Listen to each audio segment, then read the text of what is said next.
Баршаңызға сәлем. Бүгін сіздермен өте нәзік, жұмсақ, дәмді болып шығатын заварные пирожный жасаймыз.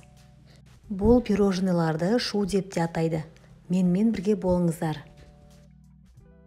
Алдымен начинкасын дайындап аламыз. Начинка бізде екі түрлі. Алдымен біріншісін дайындаймыз. Ол үшін бізге езілген малина мен шекер, крахмалды қосып, жақсылап қайнатамыз. Жай отта қасықпен араластырып, жайлап қайнатамыз.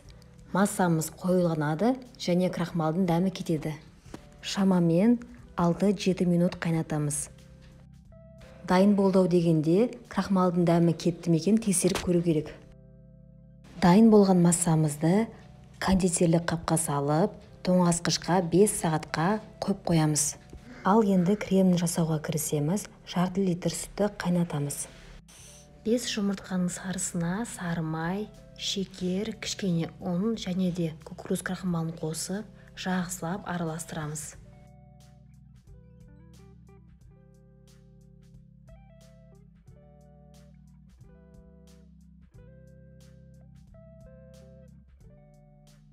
Үстіне қайнап тұрған сүтімізден 100 грамдай қосып, жақсылап араластырып аламыз.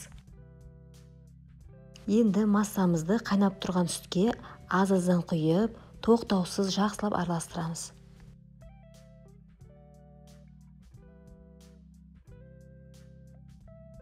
Массамыз қоюланып крем болғанша жақсылап тоқтаусыз араластырып тұрамыз.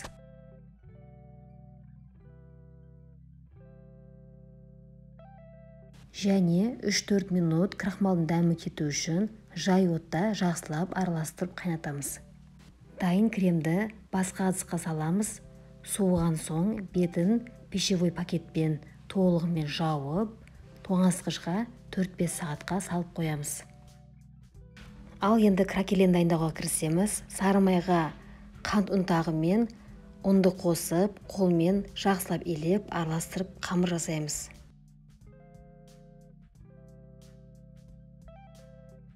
Кракеленнің қамырын 2 пергамент қағазының ортасына видеода көрсетілгендей етіп, чұқа етіп жаямыз.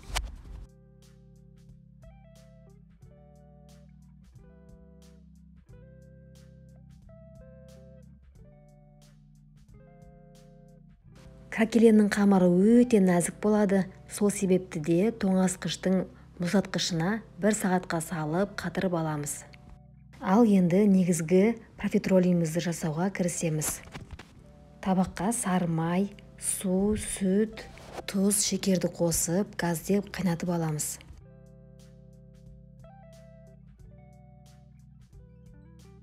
Қайнаған соң үстіне ұнды қосып, жақсылап тоқтамай араластырамыз.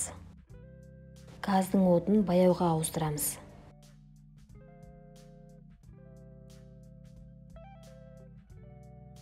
Дайын қамырымызды баяу отта және 4-5 минут араластырып тұрамыз. Астыңғы жағында бір слой қамыр қалу керек. Сонда ол дайын деген сөз. Қамырды басқа ыдысқа ауыстырып суытамыз. Суыған соң бір-бір жұмыртқадан салып, миксермен жақсылап араластырамыз.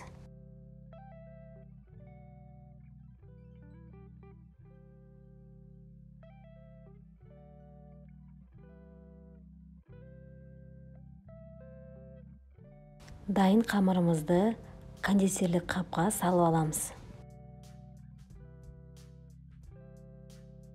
Қамырымызды пергамент қағазына дөңгелек пішінді етіп қойып шығамыз.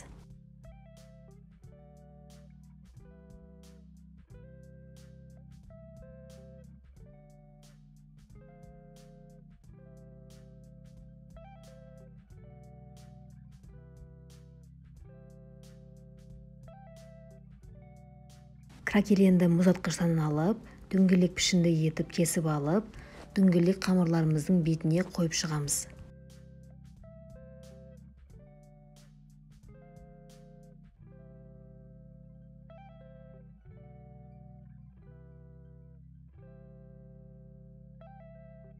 Сосын духовкамызды қыздырып, 190 градуста 15 минут пісіреміз. Сосын духовкамыздың градусын 160 градусқа төмендетіп тағы 15 минуттай пісіріп аламыз. Дайын болғанша духовканың бетін мүлдем ашуға болмайды. Креміміз тоңазытқышта 5 сағат тұрып дайын болды. Алдымен жақсылап араластырып аламыз, сосын кондитерлік қапқа саламыз.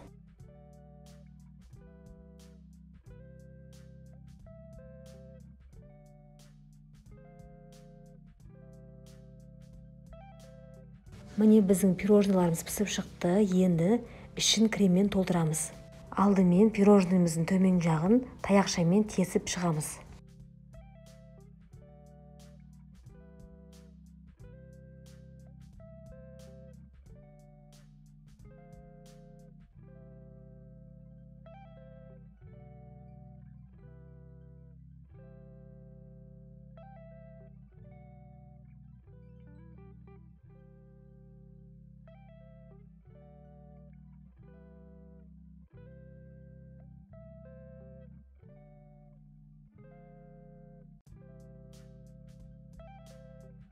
Міне біздің пирожныйларымыз дайын. Дәмі өте керемет, ауызда ериді. Жасап көріңіздер, сіздерге ұнайтынына сенімдімін.